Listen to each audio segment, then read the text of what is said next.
Film dibuka dengan memperlihatkan Pak Jang yang ditemani oleh Maria sedang mempersiapkan makanan untuk anak-anak yayasan dari perusahaan taksinya. 뭐가 재밌어?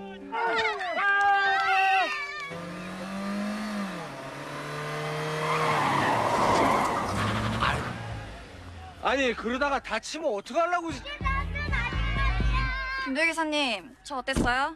괜찮았죠? Kemudian datanglah Go-eun yang membawa taksi secara ugal-ugalan setelah mendapatkan izin resmi menjadi supir taksi. Tidak lama kemudian, Dogi menanyakan kondisi pergelangan tangan kiri Pak Jang. Karena merasa khawatir, Dogi langsung mengantarkan Pak Jang ke rumah sakit untuk memeriksakan tangannya. Akan tetapi tiba-tiba Pak Jang mendapatkan panggilan dari seseorang. Orang itu langsung berkata, "Kenapa Pak Jang belum datang sesuai janji mereka?" Karena hari itu, Dong Hyun akan bebas dari penjara. Orang itu berkata jika dirinya sudah berada di depan penjara untuk menunggunya keluar. Pak Jang pun langsung sadar jika yang meneleponnya adalah seorang kakek yang bernama Dong-su. Mengetahui itu, Pak Jang pun langsung pergi ke penjara. Namun, tentu saja Pak Jang tidak menemukan Dong-su di sana. Beralih ke markas utama, Park dan Pak Choi menunjukkan modifikasi baru dari taksi mewah kepada Go-an yang merupakan sebuah antena yang memiliki kamera dan bisa menjangkau orang yang berada di lantai 3. Namun saat Go-eun bertanya bagaimana jika penjahatnya berada di lantai 4, mereka berdua pun hanya bisa terdiam tanpa bisa menjawab. Setelahnya, Go-an diminta Pak Jang untuk mengecek panggilan telepon dari Dong-su dan barulah diketahui jika panggilan tersebut berasal dari sebuah telepon umum di dekat panti jompo. Setelah mendapatkan lokasinya, Pak Jang langsung menuju ke panti jompo tersebut. Akhirnya di sana dia bertemu dengan teman lamanya, yaitu Dong-su. Tapi anehnya, Dong-su sama sekali tidak mengenali Pak Jang dan mengatakan jika dia tidak pernah menghubunginya. Pak Jang diberitahu oleh perawat ternyata Dong-su sempat mengalami kecelakaan parah dan dirawat dalam waktu yang lama. Ditambah Dong-su menderita penyakit Alzheimer yang semakin parah. Makanya dia dipindahkan ke panti jompo. Perawat itu juga berkata dulu, Dong-su mengalami tabrak lari dan pelakunya belum diketahui dan dia sudah berada di panti jompo ini selama 5 tahun. Mendengar itu, Pak Jang pun merasa sangat sedih mengetahui kondisi dari teman lamanya. Kembali ke markas, Kim Do-gi yang khawatir dengan Pak Jang bertanya ke yang lainnya, apakah mereka melihat Pak Jang karena merasa ada yang aneh. Mereka semua pun memutuskan untuk mencari keberadaan Pak Jang. Singkat waktu setelah berhasil menemukan Pak Jang, mereka langsung meminta Pak Jang menceritakan masalah apa yang sedang dia alami. Karena semuanya telah berkumpul, Pak Jang pun akhirnya menceritakan kisahnya. Ternyata Dong-su adalah alasan Pak Jang membuat dan membentuk tim layanan taksi mewah. Semuanya bermula saat Pak Jang mendapatkan ketidakadilan dari kejahatan yang dia alami dan tidak sengaja melihat ketidakadilan yang sama menimpa kepada Dong-su. 15 tahun yang lalu, Dong-su memiliki seorang putra yang bernama Min-ho. Dia sangat mahir dalam bermain voli. Tapi suatu hari, Min-ho tiba-tiba menghilang. Dong-su yang seorang ayah merasakan jika anaknya telah dihabisi. Sedangkan si pelaku yang bernama Dong Hyun yang juga atlet voli teman dari Min-ho, dia hanya mengatakan jika setelah selesai bertanding, mereka sempat bertengkar tapi tidak sampai menghabisi Min-ho karena dibantu pengecara korup. Dong Hyun pun hanya dihukum selama 5 bulan. Tentu saja, Dong-su merasa hukum ini sama sekali tidak adil karena dia percaya anaknya telah dihabisi. Bahkan sampai detik itu, jasad putranya juga belum ditemukan. Tapi karena dia miskin dan tidak mengerti hukum, dia pun tidak bisa berbuat apa-apa. Tentu saja, Pak Jang yang melihat kondisi Dong-su sangat mengerti apa yang Dong-su rasakan. Karena putus asa, sore itu Dong-su berniat COD dengan malaikat. Untungnya, Pak Jang langsung mencegah niat Dong-su. Pak Jang mengatakan jika Dong-su tewas, keadilan tetap tidak akan berpihak kepadanya. Dia berjanji akan membantu Dong-su semampunya. Saat itu Pak Jang belum memiliki tim layanan taksi mewah. Dia masih seorang diri. 그런다고!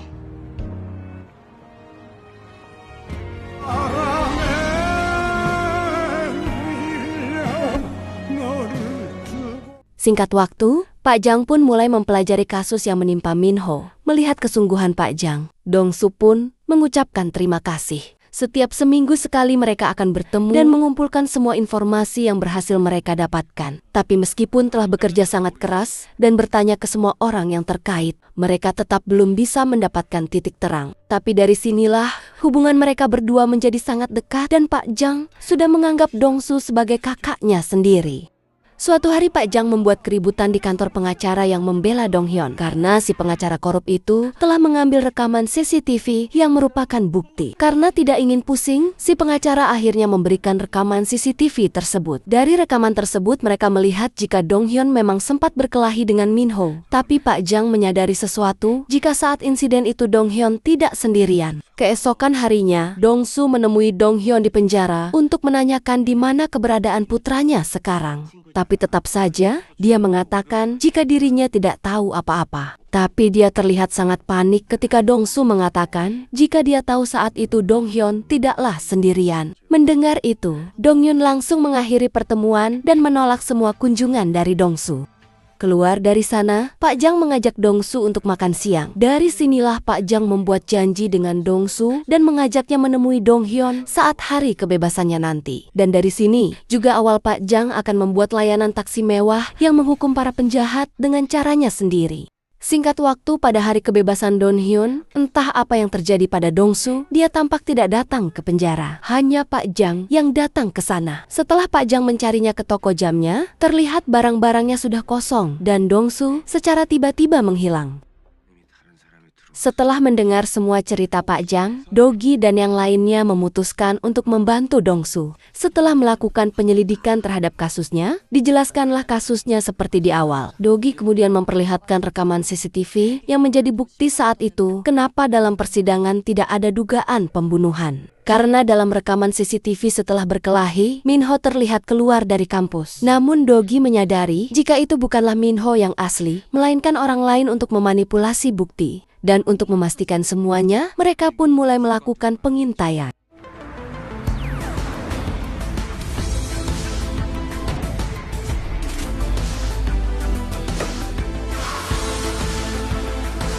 이미 찾아놨죠. Setelah melakukan penyelidikan, Go-eun berhasil menemukan lokasi dari Dong Hyun yang ternyata sekarang dia memiliki tempat sasana gym. Setelah masuk ke dalam, Dogi meminta Go-eun untuk menyelidiki sumber dana dari Dong Hyun. Di dalam sana akhirnya Dogi melihat sosok dari Dong Hyun, tapi dia tampak buru-buru akan pergi ke suatu tempat sambil membawa banyak uang tunai. Tentu saja Dong Hyun langsung masuk ke taksi mewah Kim Doo-gi karena sudah terparkir di depan gedung.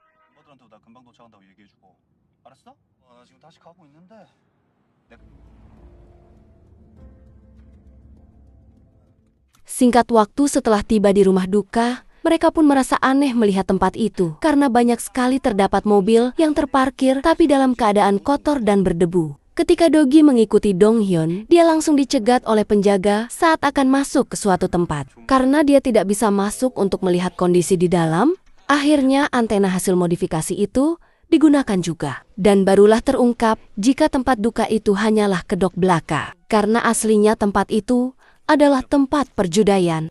Dengan menggunakan rumah duka sebagai kedok pastinya, polisi tidak akan curiga. Dan kumpulan mobil di luar adalah jaminan dari orang-orang yang kalah taruhan. Di sisi lain, Go-eun juga telah berhasil mendapatkan informasi sumber dana dari Dong Hyun. Setelah keluar dari penjara, Dong Hyun langsung memiliki apartemen studio. Tapi sekarang digadaikan karena dia memiliki banyak hutang akibat kecanduannya terhadap judai. Mendengar itu, Dogi menebak jika semua itu adalah imbalan yang diterima Dong Hyun untuk menutupi semua kebenarannya. Karena 15 tahun lalu, dia tidak sendirian. Untuk mendapatkan jawaban itu, Dogi berencana menakut-nakuti Dong Hyun. Malam harinya, Kim Dogi mulai menulis surat atas nama Min Ho. Ketika dia mengecek kertas di ruang kerjanya, dia pun mulai panik saat mendapatkan surat atas nama Min Ho lagi. Untuk memastikannya, dia langsung mengecek CCTV dan dia pun semakin panik melihat pria dengan kaos voli bertuliskan nama Min Ho. Akhirnya pancingan dari Dogi berhasil. Dong Hyun yang panik langsung pergi menemui orang yang dulu bersamanya saat insiden tersebut. Ternyata orang itu adalah seorang pelatih voli yang bernama Song-wook.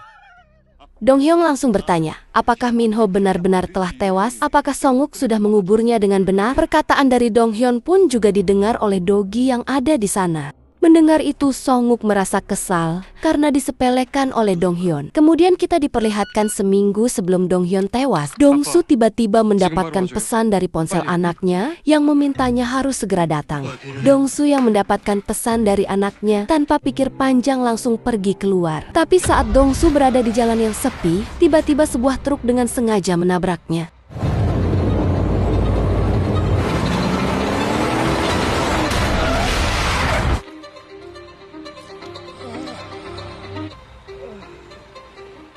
Yang mana inilah penyebabnya kenapa Dongsu tidak datang di hari kebebasannya Donghyun. Namun Dongsu ternyata masih selamat dan dia selalu berusaha mengingat plat dari truk yang menabraknya. Tapi dia tetap tidak bisa.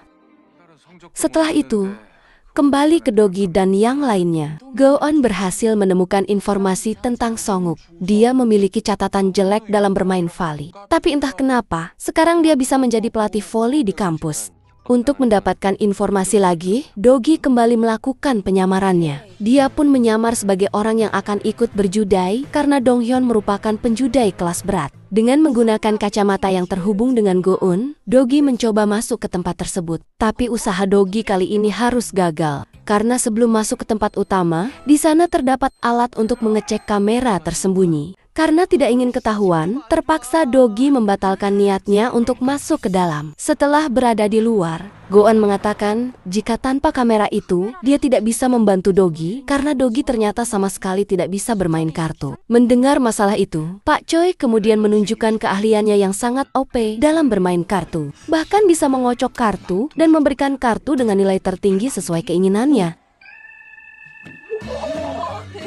Melihat keahlian Pak Choi, daripada repot-repot mengajari Dogi, akhirnya Pak Choi ditugaskan untuk masuk ke dalam dan misi penyamaran pun dimulai. Agar tidak dicurigai, karena menang terus, Dogi akan ikut ke dalam sebagai rekan. Jadi, Pak Choi bisa mengatur, kadang dia yang menang, kadang Dogi yang menang.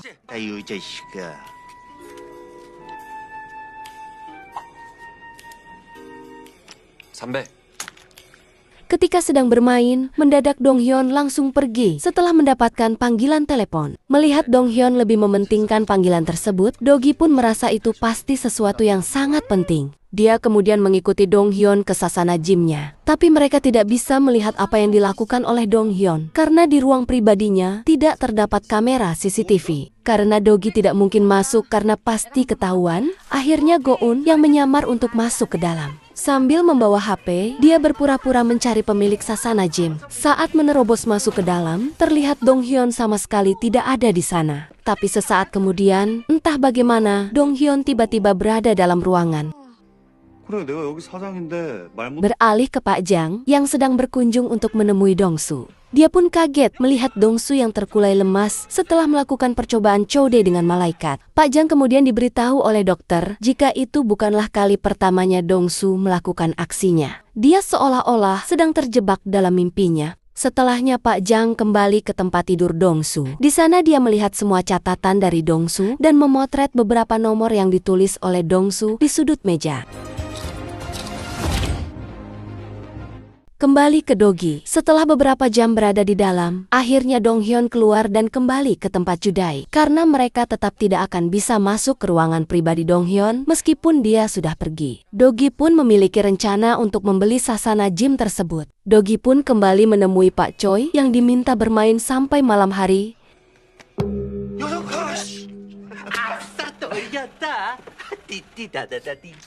Rencana itu berhasil. Donghyun terpancing dan mempertaruhkan kunci gym miliknya. Sesuai strategi Kim Dogi memenangkan permainan. Dengan begitu, gym tersebut kini berada di tangan mereka. Dogi bahkan berpura-pura sangat bahagia, seolah impiannya sejak kecil akhirnya terwujud.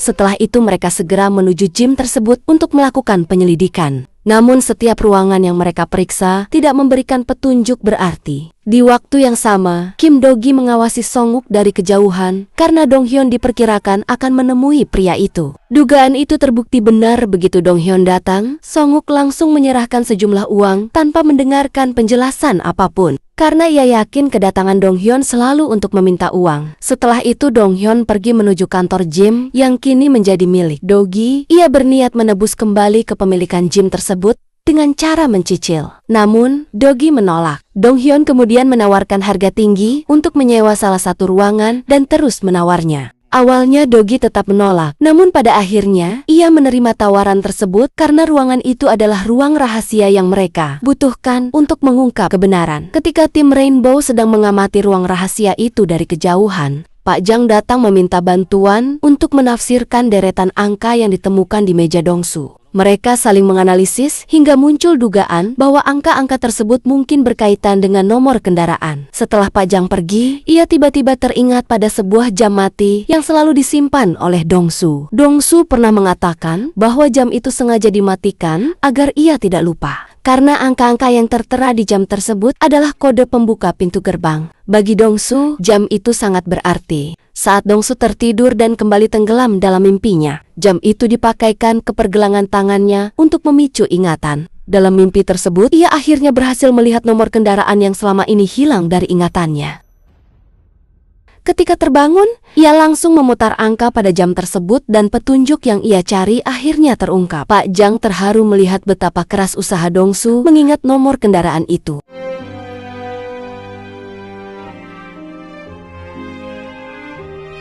제가 한번 해볼게요.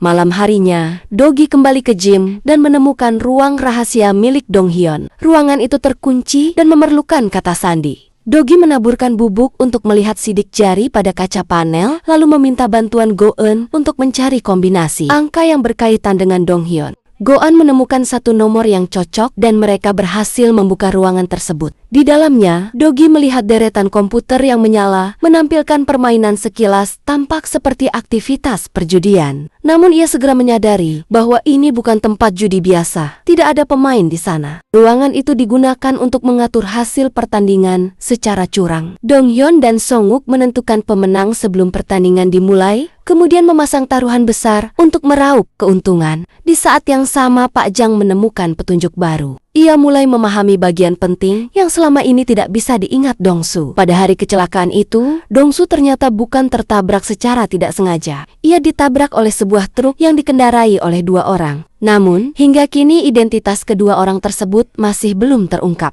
Di sisi lain diperlihatkan seorang pria berpenampilan mencolok, namun wajahnya tidak terlihat jelas. Ia sedang menyaksikan pertarungan anjing dikelilingi orang-orang yang memasang taruhan. Sosok misterius ini memberi kesan bahwa ia memiliki hubungan dengan dunia perjudian dan aktivitas ilegal di balik kasus tersebut